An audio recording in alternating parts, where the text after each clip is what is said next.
Not your average tabletop. Woohoo! Welcome to Not Your Average Tabletop. I'm Zach. And I'm Mac. And today we're giving our first impressions of Garphill Game's latest game, Ezra and Nehemiah. Yes, I was waiting because so far I've heard everyone say it as Nehemiah or something like that, but where I'm from, it's always been Nehemiah. Yes. But yeah, I'm guessing depending on where you are in the world, probably pronounce it slightly differently, but that is how I grew up always hearing it. Nehemiah? I don't know. Yes, I am not sure. Let us Hey, know yeah, below Zachariah. if your name is what I would consider Nehemiah. Yeah. Let us know how it's actually pronounced.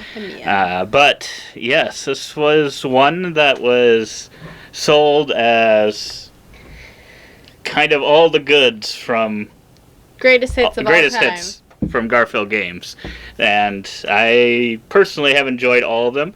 I think another thing that was said at the time, I believe, and maybe I'm misremembering, maybe it was a different game they were talking about, but I thought this was going to be one of their heaviest, if not their heaviest yet, supposedly. So it's supposed to kind of maybe continue with kind of the heaviness of their most recent series of like the South Tigris games, where But those this have is kind of been outside the of the most. South Tigris, It is. right? It's in their ancient series, gotcha. so Like these are Raiders kind of of like one-offs.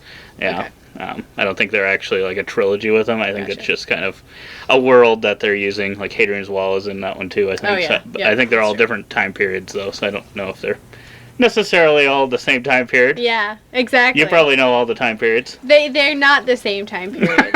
Not quite. Most of these are not. But yeah, this one, greatest hits, possibly a lot of strategy and things going on, crunchiness, and yeah, I was hoping that I'd like it because I've liked all of them. I didn't know how you would feel, and because I feel like they're kind of, I don't know if I'd say hit or miss, just kind of hit or meh for you. Yeah. Where I it's feel not I'm like you getting- hate them, but you're not. I feel like I'm getting better though at heavy games. Like, I guess, does that make you actually like them more, or you just well, I'm less Are afraid. more- I'm less afraid of them. right? I figured maybe you'd be less afraid of it, but maybe still wouldn't love playing the game necessarily. Yeah. Well, you were like, "Oh, it's so hard. It's so hard. It's gonna be so." I thought heavy, it was and I don't going wanna to be play it." because so many people had said that, and then when we actually started playing, Yeah. you originally read the rules or watched the video. I just You watched the video. watched the video. We watched. I watched it, and you watched it a second time. And you said after the first time that you thought it was relatively simple with the actions. There were 3 actions, and I totally agreed that it was a lot easier of an action system than I had originally thought. There's definitely a lot going on to think about with what you're doing on each one, but choosing what to do is relatively simple, knowing kind of what each one's going to do. Right. You only have 3 choices, but where the weight comes in is how you choose to apply those and what you do, and it's the whole piece of like making it optimal. That's where the heaviness comes in. Because I guess I thought this seemed the most like Viscount to the West Kingdom to me, because one of the main things to figure out what action you're going to do is you've kind of got a hand of cards, and then you are slotting them into these 3 spots, and then you'll stack.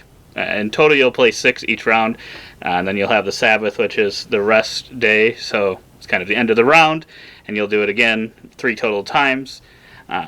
But when you are playing these, they have little banners up in the tops of the cards, 3 different banners, and they're either red, gray, or blue, some combination of those.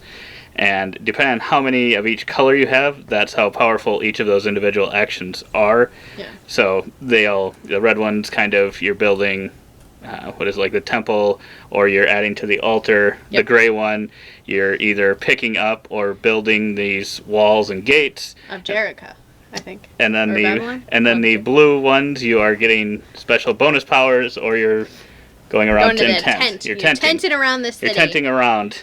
So those are kind of the 3 actions that are simple, and yeah, it just made me think of Viscounts. Viscounts, it's kind of a moving conveyor, Yeah. but it kind of the using of symbols to power and action reminded me a lot of that. I agree. And that was kind of a It's big part of the game.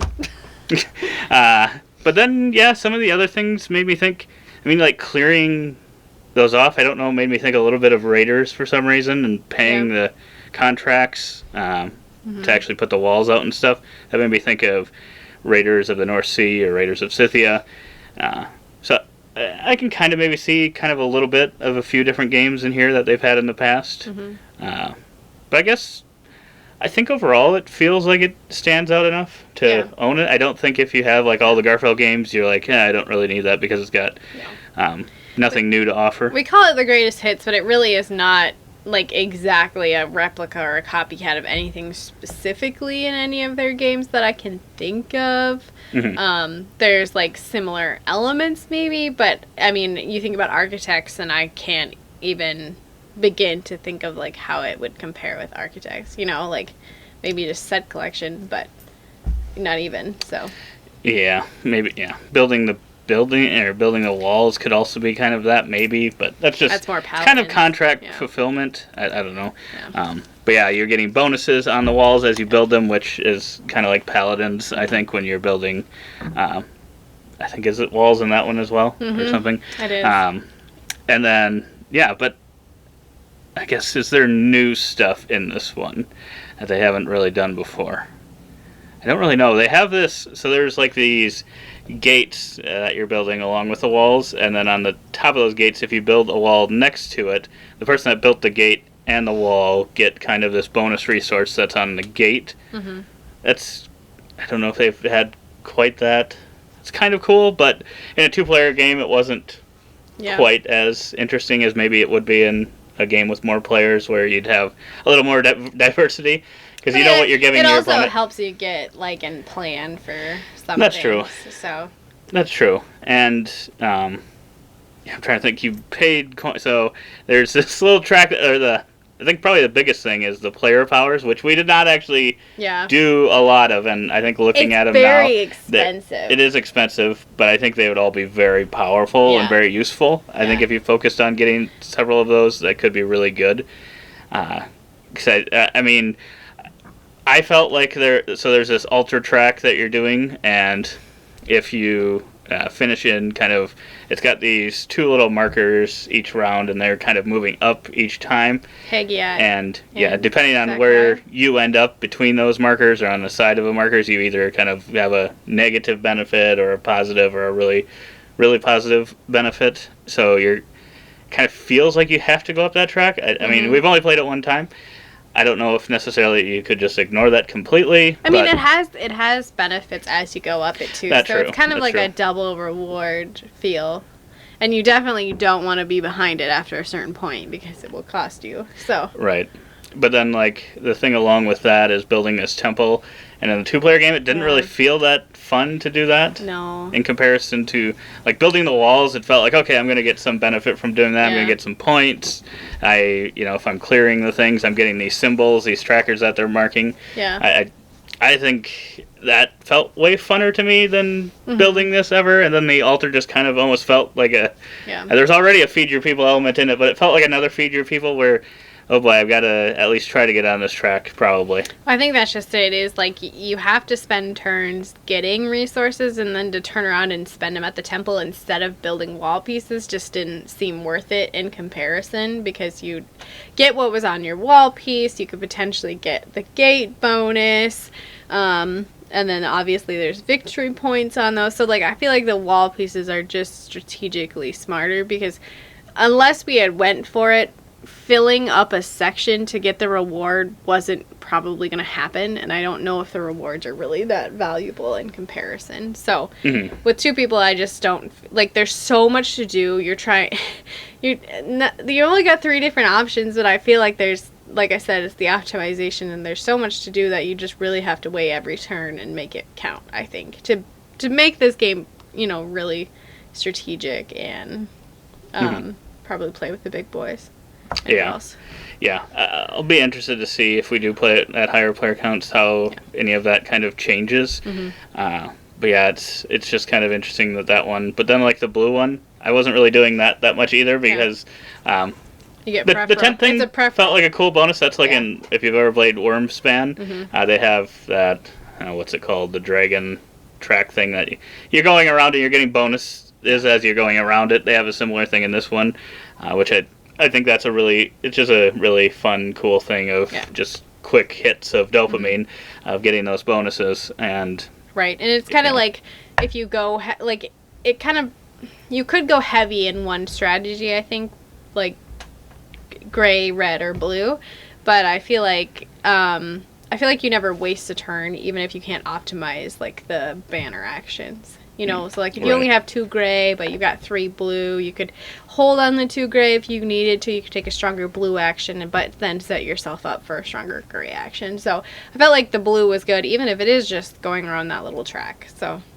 Yeah, and then kind of at the end of each round, so the cards that you played, you will kind of retire one of those. It's you haven't played it, but it's kind of like Newton, where at the end of the round you'll have to get rid of a card, and there's symbols on those, and then they kind of count towards future things. And these ones, there'll be one of the banner colors that's in there. But along with that, which I found really cool, is there's kind of a scoring condition, and usually I felt like I could kind of tell like the banner color that that was on that card usually had something to do with the scoring condition.